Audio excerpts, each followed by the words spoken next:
What is up, guys? Welcome to the 25th episode of the Trackside Girls podcast.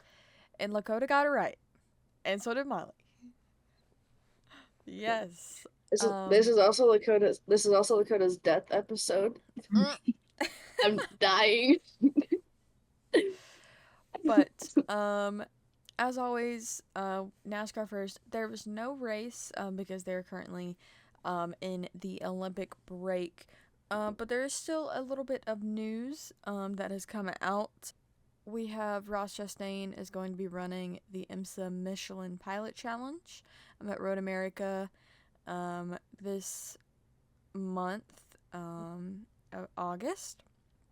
Corey Day is running 3 ARCA races for race PRG, which the Salem race has already passed this past weekend, but he's also going to be running Bristol and Kansas. They have said that JD Motorsports still remains functional, still builds cars, while they're in the middle of their bankruptcy. And they are pushing forward.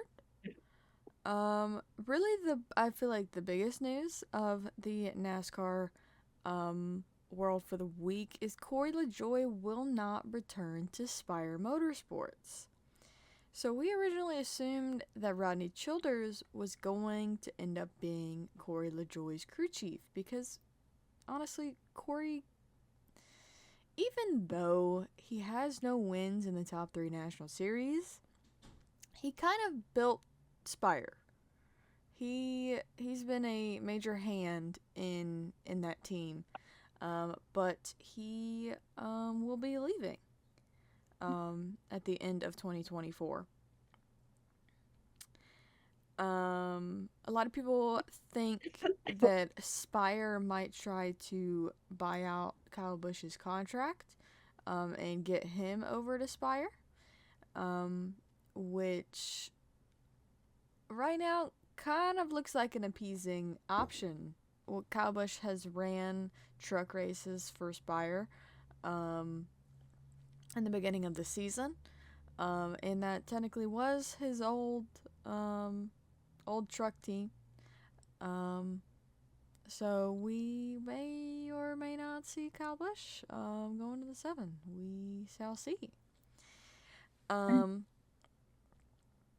saw some stuff that said Zane could go to the 7 car. Ooh, that's possible. I think Bob said it, that Sam could come up to the Cup Series to run for front row. Well, they did say they had young drivers on their lineup. Mm-hmm. I feel like Riley's biggest rumor, I guess, is that he's going to 2311. Mm-hmm. Look, I just need to know where my Mr. Harrison Burton's going, okay? I'm stressing. I gotta know where the boys are going. I was like looking through comments after they're like, who should fill in for the 7 car now? And I saw somebody was like, hear me out, Harrison Burton. And I was like, I don't think Harrison and Carson would be great teammates after what happened. Yeah. I already gotta yell at the man. It may be at Bristol, it may be at Kansas, it may be at both. Maybe I just want to yell at him at both to be like, quit being Denny Hamlin. Ooh. Shots fired. Shots will be fine when it comes to me. Especially at Carson. He can handle it. He can take it. Don't be Denny Hamlin. I don't like him. Don't make me not like you. But Tyler Reddick got married over this break. Now Tyler and Bubba keep asking Denny when he's getting married. They had McDonald's at Tyler Reddick's wedding. They had a French fry truck because Actually, that's kind of sick. I would do something like that. they had a French fry truck because I think it was Alexa who was like, "Shout out to the French fries." Bro. I know someone said, "Shout out to the French fries. Thanks for having a French fry truck." Wow. But Legacy Motor Club released the members of the 84 team, including the crew chief Jason Burdett. But it is still on the schedule that Jimmy Johnson will run Kansas, Vegas, and Phoenix later this year. All right. Really, the one IndyCar thing is that Alexander Rossi got his cast off, and started rehab, like physical um, therapy to get his thumb back in order. As on to we'll do the race in Formula One. For let's see, did any of us choose Lewis? You guys remember? I don't think any of us chose Lewis. I think we all chose Lando. I know I chose Lando and Charles. And then I think Lakota did Lando and Oscar. Or, sorry, I did. Oscar and Lando. I think I did Charles and Lando. Either way, I don't think any of us chose any Mercedes. I thought someone chose a Mercedes. I thought you chose Mercedes, Sid. Bro, I ain't got no clue. Gotta be honest. Anyway, whatever. But I don't okay, know. let me go through our Yuki Tsunoda had a Valorant helmet this weekend, which I thought was pretty sick. I used to play a lot of Valorant, so I thought it was really cool for him to have Jet on the back of that helmet, and actually looked pretty sick. And it is official that Ollie Behrman's teammate at Haas is going to be Esteban Ocon. He was signed for 2025 with a multi-year deal. And for Spa, Max was going to be getting a 10-place grid penalty for a new power unit, as well as Yuki Tsunoda, which I believe it was a 60-place grid penalty for Yuki. So he would definitely start at the back of the grid. And Alpine have announced that team principal Bruno Famin would leave his current role by the end of August. We had Zach O'Sullivan win in F2 this weekend. People were upset like how much the drivers were cussing over the radio in Hungary. So they kind of like said like you need to limit that, like stop using explicit language. Max at the first opportunity goes hello, WTF. So let's see. Yuki's 60-place grid penalty was for a new engine. So he was on his 5th internal combustion engine, 5th turbocharger, 5th motor generator unit for heat, 5th motor generator kinetic, 3rd energy store, and 3rd control electronics. So he ended up getting 60 places for that. And Max Verstappen was told by the team that he had to cut back on sim racing the night before the Grand Prix because he had worse results than they wanted. But you go back a couple races, he was sim racing the night before and went out and won the race. So like it really, I feel like the attention brought to that they just wanted an excuse of as to why their car isn't performing. The Red Bull camp, both Max and Checo have been fined €100 for going over the speed limit in the pit lane. They both went over by exactly 0.1 kilometer an hour.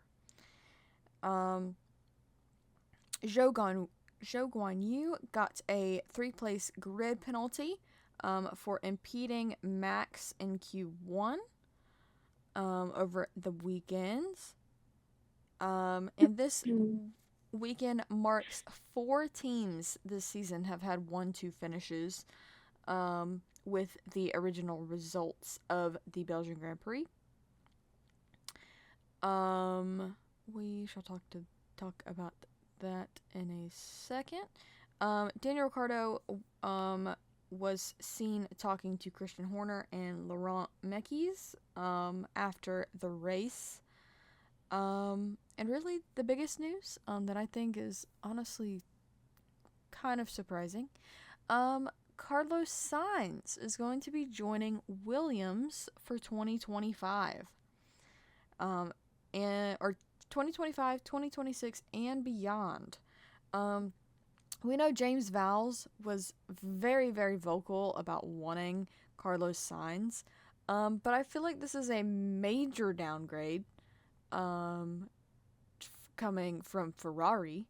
But we'll see what he can do. I feel like it kind of furthers the rumor of Logan moving to IndyCar.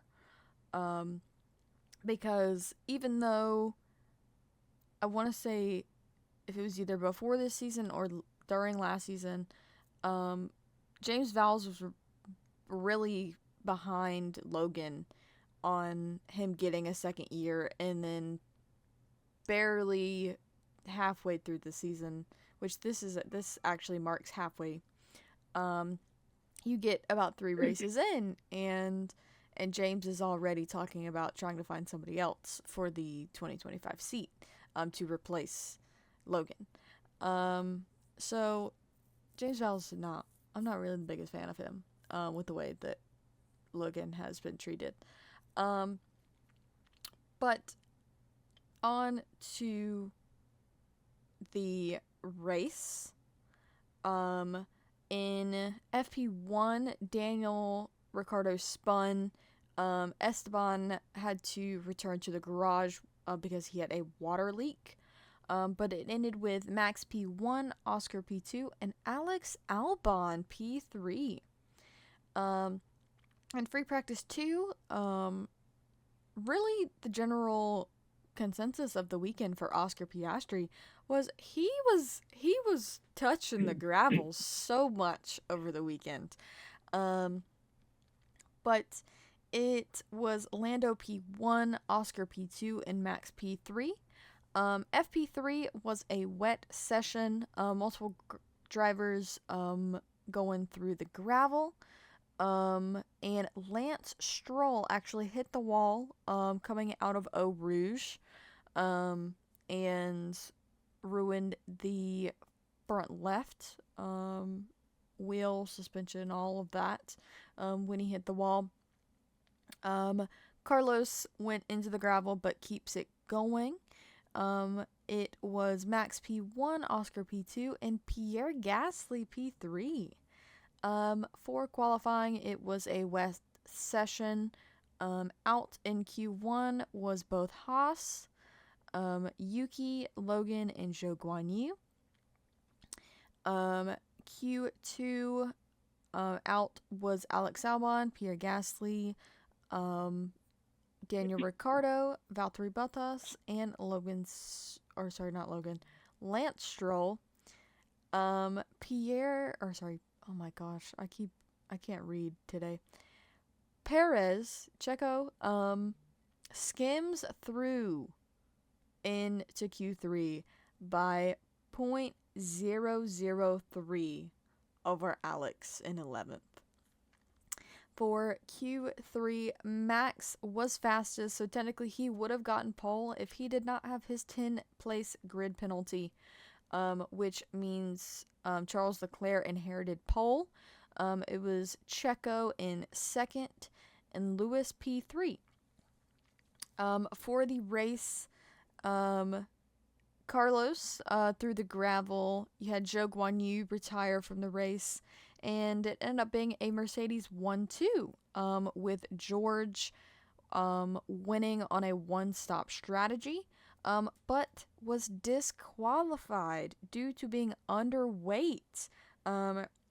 He was 1.5 kilograms under the weight, required weight for both car and driver, I want to say. I think driver's included in that. And it was after they had taken out the fuel sample. And you have to still be above the weight limit after they take that sample out. So it was Lewis who was promoted to P1, Oscar P2, and Charles P3. This is probably our shortest episode. There's no races this weekend. Everybody is on break. And yeah, we only had one series really to go over that had a race weekend. And who knows when we're gonna be back? Yeah, we most likely won't do an episode next week just because all of the series is off. So there's no races for us to go over. But if anything, we will be back after Richmond. When NASCAR Cup and Trucks get back from break. But yeah. I think that's it. Short, quick little episode. Just wanted to give a couple updates because Short and sweet. Yeah, there's been some major driver changes throughout both NASCAR and Formula One over the week. But yeah, that's it. So thank you guys for watching. Thank you for listening. We won't be back next week, most likely. But we'll be back the week after. So, you guys ready? No. Brief pause. Let's give Lakota a minute. Lakota's never prepared. What are we talking about, guys? Okay, we good now. Okay. Alrighty. Let's do the outro. It goes peace, love, and race cars. Alrighty. Good night, everybody. Good night.